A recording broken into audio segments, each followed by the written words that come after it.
On February 11, 2026, the Congressional Budget Office published a document titled The Budget and Economic Outlook 2026 to 2036. It is 234 pages long. It contains the official nonpartisan assessment of where the American government's finances are heading over the next decade, and it contains a warning so devastating that if the average American had read it, the political conversation in this country would have transformed overnight. They did not read it, because nobody was supposed to. The document was covered for one news cycle by a handful of financial publications, summarized briefly on a few cable news programs, and then buried. Because what that document actually says in the plain-spoken language of the CBO Director Phillip Swagel is that the fiscal trajectory of the United States is not sustainable. Those are not my words.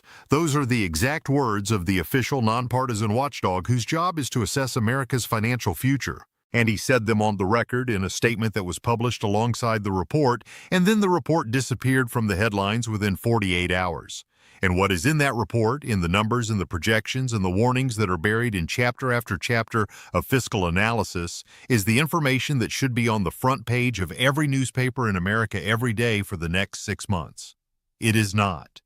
Because the implications of that report are so politically inconvenient for every politician in Washington that both parties have an incentive to pretend it does not exist. And the media, which depends on access to those politicians, has an incentive to move on. But you do not have that incentive. You are not a politician. You do not need access. You need the truth. And the truth is sitting in a 234-page document that the CBO published in February that almost no American has read.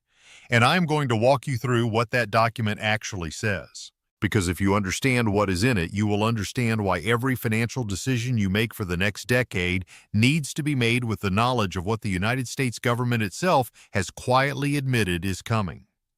The first warning in the document is that American debt is about to surpass the record set during World War II, and nobody is talking about it.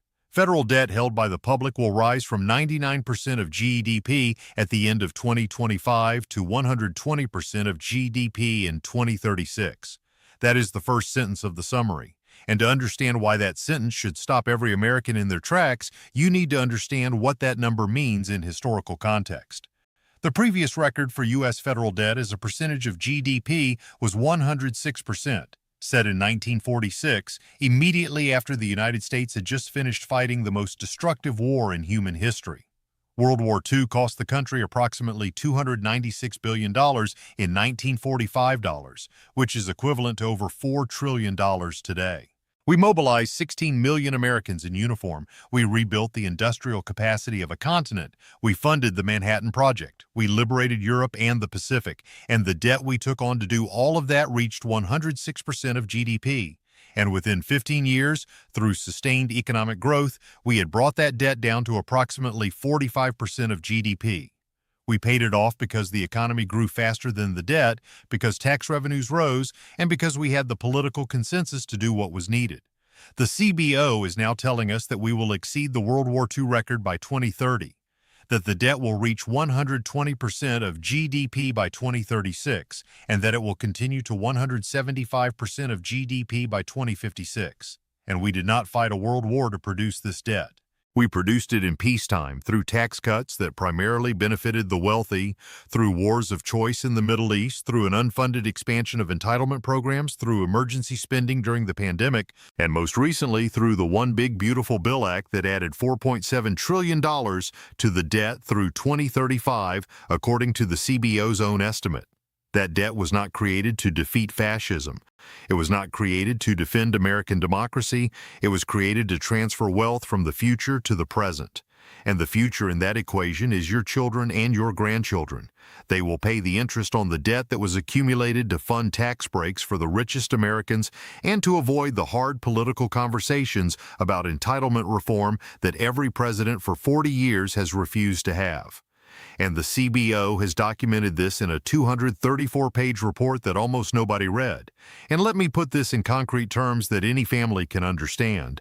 The CBO projects that total federal debt held by the public will grow by $25 trillion from nearly $31 trillion today to $56 trillion by 2036.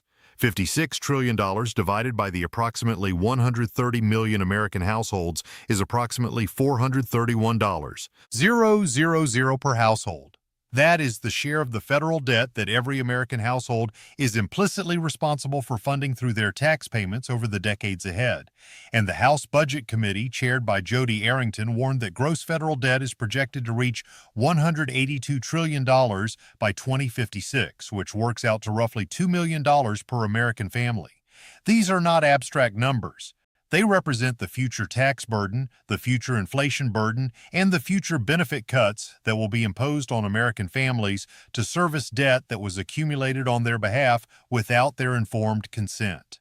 And the political sleight of hand that produced this debt is important to understand. Every piece of legislation that added to the debt was described at the moment of its passage as necessary, as beneficial, as paying for itself, or as funded by some offset that would materialize in the future. The offsets rarely materialized. The costs always did, and the CBO, year after year, has published the accounting of the widening gap between what was promised and what was delivered. The gap, compounded over decades, is now $25 trillion over the next decade alone. And the families that will pay it are the ones watching this video right now, their children and their grandchildren.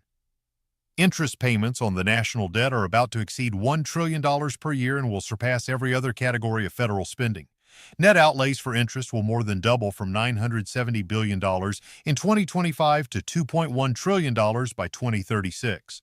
That number is not just large, it is larger than the entire defense budget, larger than all discretionary spending combined, larger than anything the federal government does other than Social Security and Medicare. The United States of America, the largest economy in human history, will spend more paying interest on money it has already borrowed than it spends on defending itself, funding education, funding infrastructure, conducting research, running the State Department, and operating every other non-entitlement function of the federal government combined. And the Peterson Foundation called out that interest costs have already exceeded $1 trillion annually. We are already there, and we are on track to double.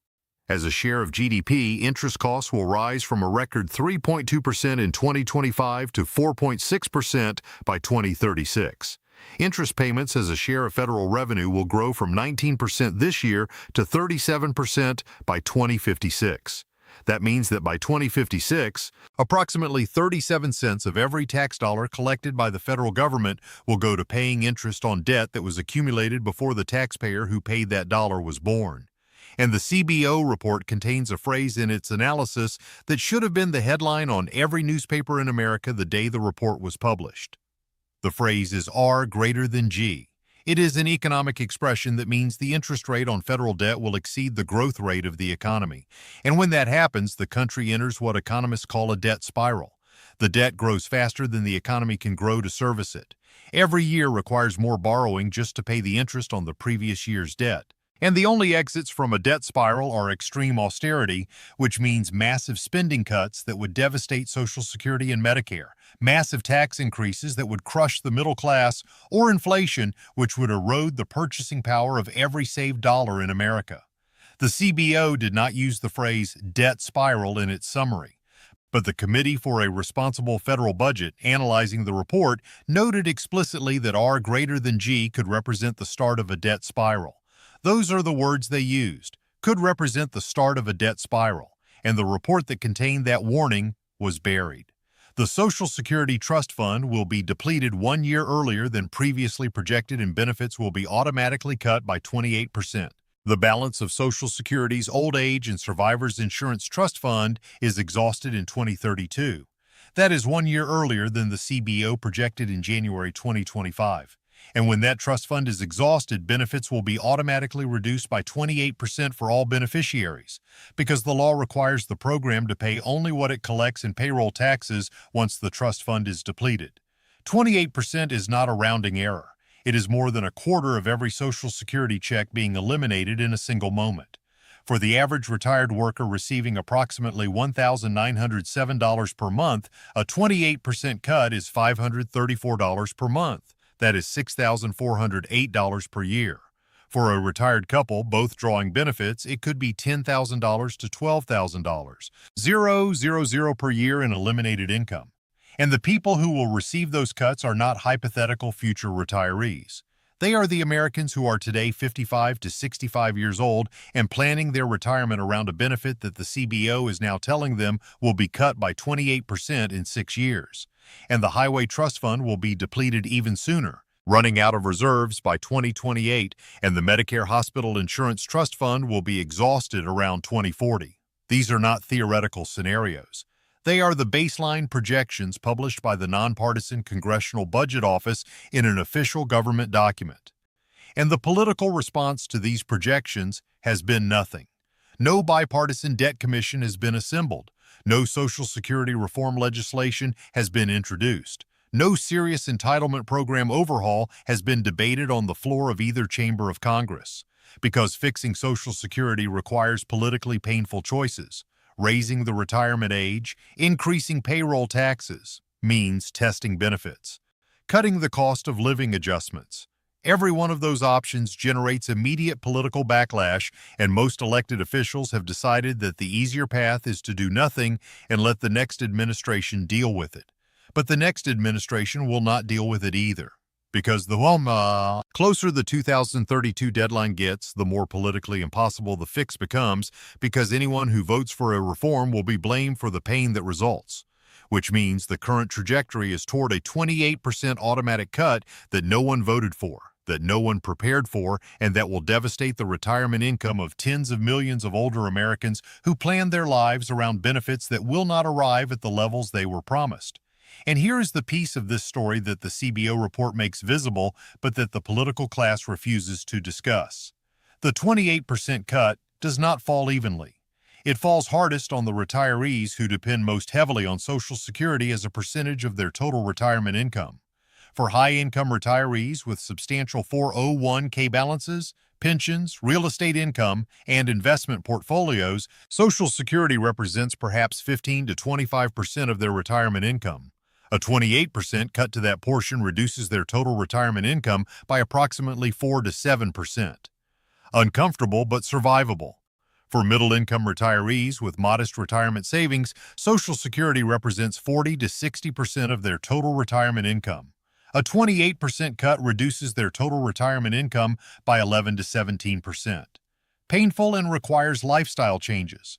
For low-income retirees who are disproportionately women, disproportionately minorities, disproportionately those who worked in physically demanding jobs that shortened their careers, Social Security represents 80 to 100% of their retirement income. A 28% cut to their Social Security is a 22 to 28% cut to everything they live on. Catastrophic. And the CBO's analysis estimates that if Social Security benefits were limited to revenue, as current law requires when the trust fund is exhausted, debt in 2036 would be $3.4 trillion lower, which is 8.1% of GDP. The government saves $3.4 trillion by cutting benefits 28% across the board on 75 million beneficiaries. That savings comes from the pockets of the oldest, most vulnerable Americans. And the CBO report presents this as a baseline assumption. The default. The expected outcome.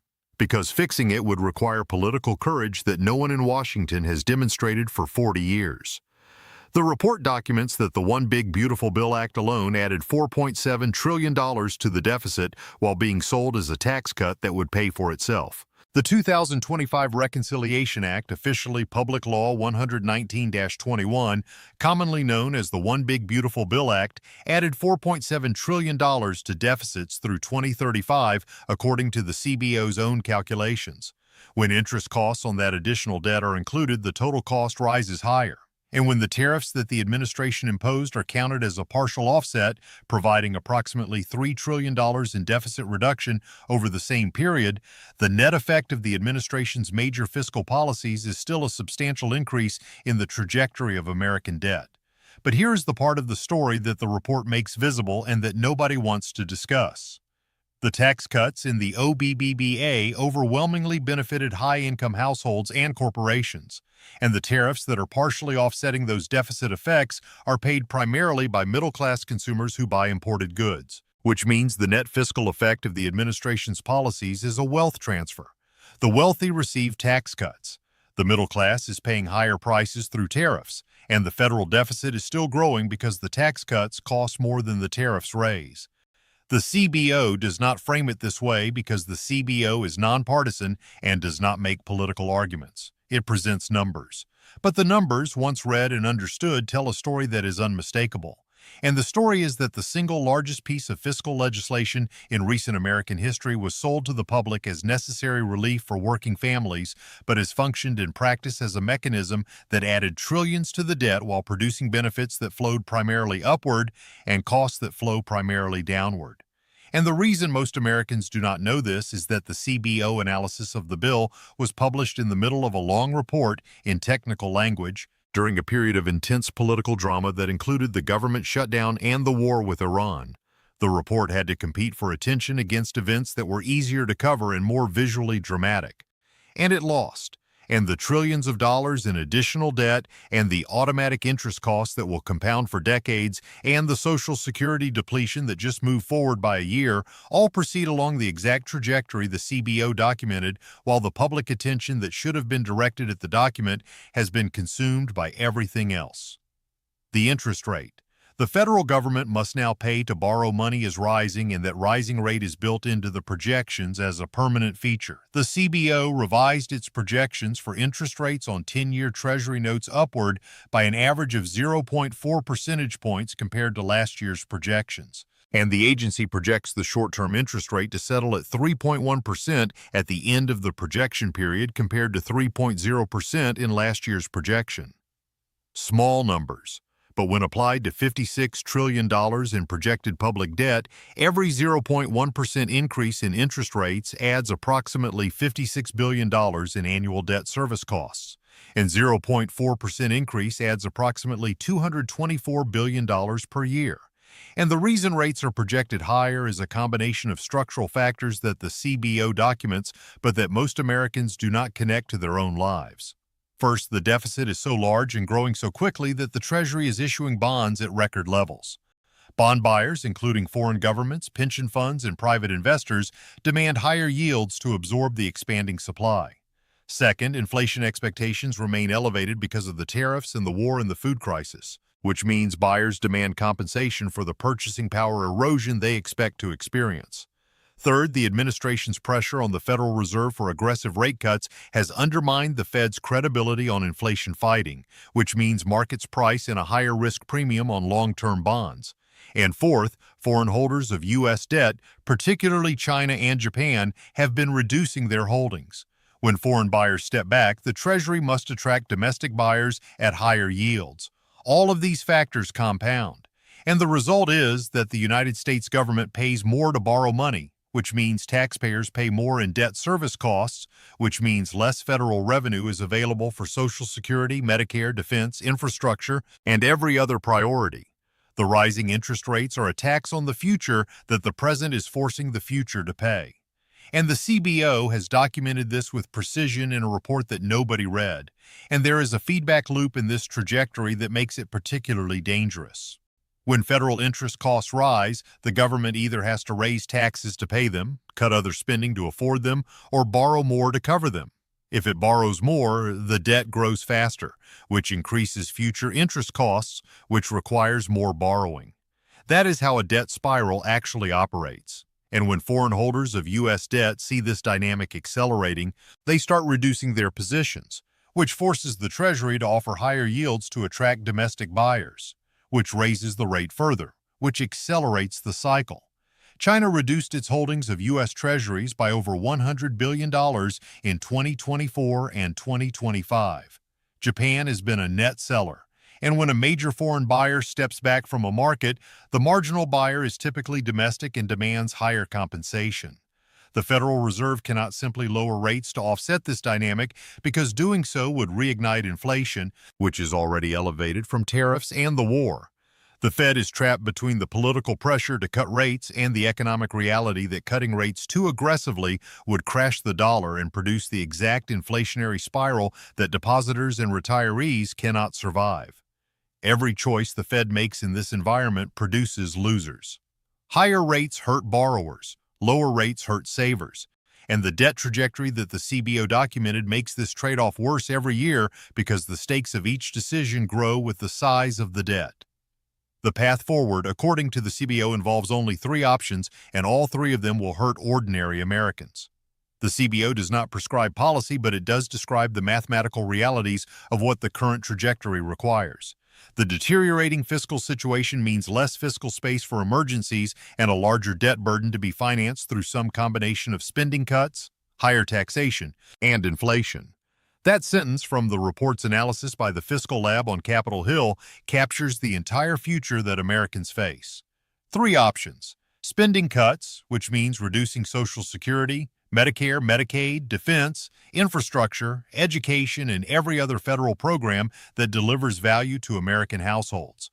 Higher taxation, which means raising tax rates on the middle class because the wealthy have sufficient accountants, lawyers, and political influence to structure their affairs to avoid tax increases regardless of what the rates are. And inflation, which means allowing the Federal Reserve to debase the dollar and permit the debt to be repaid with cheaper currency, which transfers wealth from savers to debtors and from the elderly on fixed incomes to everyone else. Every one of those options harms ordinary Americans. And the CBO is telling you that some combination of all 3 is coming because the math does not allow any other outcome. The deficit is too large. The debt is growing too fast, the interest costs are compounding too quickly, and the political system is incapable of producing the kind of bipartisan consensus that would be needed to reform entitlements, raise taxes on the wealthy, and restore fiscal discipline simultaneously. So the adjustment will come through the market, through inflation, through rising rates, through the automatic cuts that happen when trust funds run dry, through the creeping erosion of purchasing power that makes everyone poorer without any politician having to vote for it. That is the warning the CBO delivered in February, and almost no American read it. And the choice between the 3 options is not going to be made by voters. It is going to be made by circumstances. When the Social Security Trust Fund runs out in 2032, the 28% cut happens automatically unless Congress acts. Congress has not acted in 40 years despite having this information the entire time. There is no reason to believe that they will act in the next 6 years as the deadline approaches, which means the cut is the default outcome. When interest costs consume a quarter of federal revenue, as the CBO projects they will by 2036, the pressure on the rest of the budget becomes mathematical. Something has to give, and the thing that gives is typically whatever does not have the strongest political constituency defending it. That tends to mean infrastructure, education, research, and eventually Medicare and Medicaid. When inflation becomes the release valve for the debt, which is historically the most common outcome when politics fails to address fiscal imbalances, savers lose and borrowers win. The retirees on fixed incomes lose. The young people with mortgages win. And the CBO's quiet projection of this adjustment spread across 234 pages of technical analysis is the closest thing to a government warning to its own citizens that you will ever receive. What you do with this knowledge determines whether your family is on the protected side of the coming adjustment or the exposed side. The CBO report is not a call to despair, it is a call to preparation. And the preparation requires understanding that the 3 adjustments the report describes, spending cuts, tax increases, and inflation, each create winners and losers. And the winners are the people who position their financial lives in anticipation of the adjustment. First, if a 28% cut to Social Security is coming in 2032, do not build your retirement plan around the current benefit level. Build it around 72% of that benefit. Save more. Work longer if you can. Delay claiming benefits until 70 if health permits, because the delayed retirement credit will partially offset the coming cut. Second, if inflation is the most likely adjustment mechanism because it is politically easier than spending cuts or tax increases, protect your savings from inflation erosion. I-bonds. Tips: real assets, dividend-paying stocks, high-yield savings accounts at rates that exceed inflation. Anything but cash sitting in a bank account at 0.01% where inflation consumes it every day. Third, if higher taxation is coming and it will come to the middle class because the wealthy will avoid it, maximize tax-advantaged retirement accounts now while the rules are favorable. 401k contributions. Roth conversions while rates are still relatively low. HSA contributions. Every dollar saved in a tax-advantaged account before the rules tighten is a dollar that escapes the future tax increases. Fourth, reduce your exposure to variable rate debt. Every credit card balance, every HELOC, every adjustable rate mortgage becomes more expensive when interest rates rise, and interest rates are projected to rise. Lock in fixed rates where possible. Pay down balances aggressively. Fifth, understand that the pension promise is weaker than you were led to believe. The CBO report is telling you that the benefits you were promised will be cut. Plan accordingly. Sixth, vote. Not for a party, for fiscal responsibility. For candidates who acknowledge the CBO data and are willing to have honest conversations with the American public about what the adjustment will look like and how to make it fairly. Because if we continue electing politicians who pretend the math is not the math, the adjustment that arrives will be determined by markets, not by democracy. And markets do not care about fairness. They care about returns. I want to close with this. The Congressional Budget Office publishes its budget and economic outlook every February. It has been doing so for decades. It is not a secret document. It is not classified. It is available for free download on the CBO's website. Anyone with an internet connection can read the 234 pages of analysis that I have drawn from for this video. The warning is not hidden. It is published. And the fact that almost no American has read it, that the political conversation proceeds as if the warning does not exist, that both parties campaign on promises that are mathematically incompatible with what the CBO has documented, is not because the information is suppressed. It is because it is boring, it is long, it is technical. It does not have a villain or a hero. It has numbers and projections and tables. And numbers and projections and tables do not go viral. They do not produce outrage. They do not fit in a 30-second cable news segment. And the system that determines what Americans learn about their country depends on outrage and villains and segments. So the most important document published in the United States this year, the one that describes the financial trajectory of the country over the next 30 years, sits on the CBO website while millions of Americans argue about things that will matter far less to their families than the projections in that document. That is the warning every American was never supposed to see. Not because anyone hid it, because the attention economy does not reward seeing it. And the price of not seeing it will be paid in the retirement accounts that are insufficient, in the Social Security checks that are cut, in the inflation that erodes savings, and in the tax increases that fall on the middle class that was never told what the math actually required. You have now seen it. Share this video. Read the CBO report yourself. Search for the Budget and Economic Outlook 2026 to 2036 and download it. Send it to everyone you know, because the information is available. The problem is not access. The problem is attention. And attention is the one thing every American family controls. Give it to the right things. Protect your family. Subscribe and turn on notifications. I am tracking every CBO update, every Treasury auction, every Social Security projection, and every economic indicator that affects your financial future in real time. No spin, no party line, just the documents the government publishes and what they actually mean for the people they are supposed to serve.